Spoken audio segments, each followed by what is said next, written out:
termed as deeply entrenched culture of lies, corruption and unkept promises alongside misplaced priorities by the administration. Led by Archbishop Maurice Muhatia of Kisumu, the bishops have accused the political class of turning a deaf ear to key concerns which have been raised by Kenyans. Among them, punitive taxes and overtaxation, unemployment, disturbing gaps in the implementation of the competency-based curriculum, and the transition from the NHIF to the new Social Health Authority. Here is Safin Achieng Ouma with that report.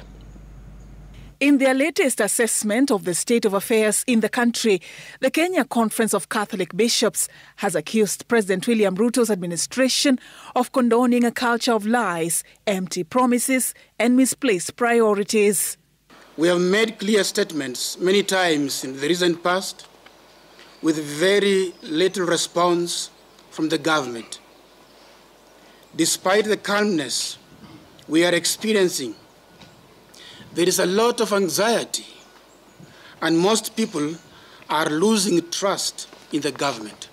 We recall the pertinent and resolved issues we have raised recently with the government: over taxation of Kenyans, the hiking of the missionary work permits, youth unemployment, regulations of the education system, especially the CBC and university loan scheme.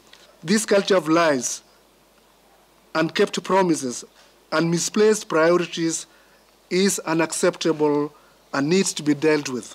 The clergy have criticized politicians for advancing politics of self-interest and political wrangles, which risk balkanizing the country. The political wrangles in the government have generated unwanted tensions and deepened divisions among our people.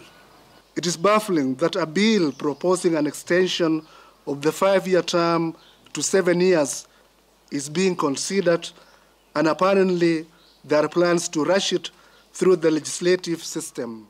We need to critically scrutinize this political move. The bishops have accused the government of reneging on its promise to clear arrears amounting to billions owed to faith-based hospitals under the National Hospital Insurance Fund, even as they poked holes on the newly established Social Health Authority. We are appealing to the government to move the speed and reimburse the money spent and which are due from NHIF and now SHIF or SHA, whichever case it may be. The hospitals are crippled. They cannot serve our people, especially the most needy, because of this serious anomaly.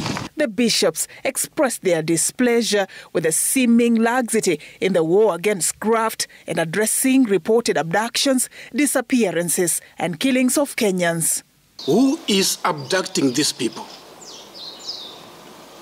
And is the government unable to stop these abductions and killings? In the meantime, they are calling on Kenyans to unite in prayer during these precarious times. Safin Achieng Ouma, Citizen TV.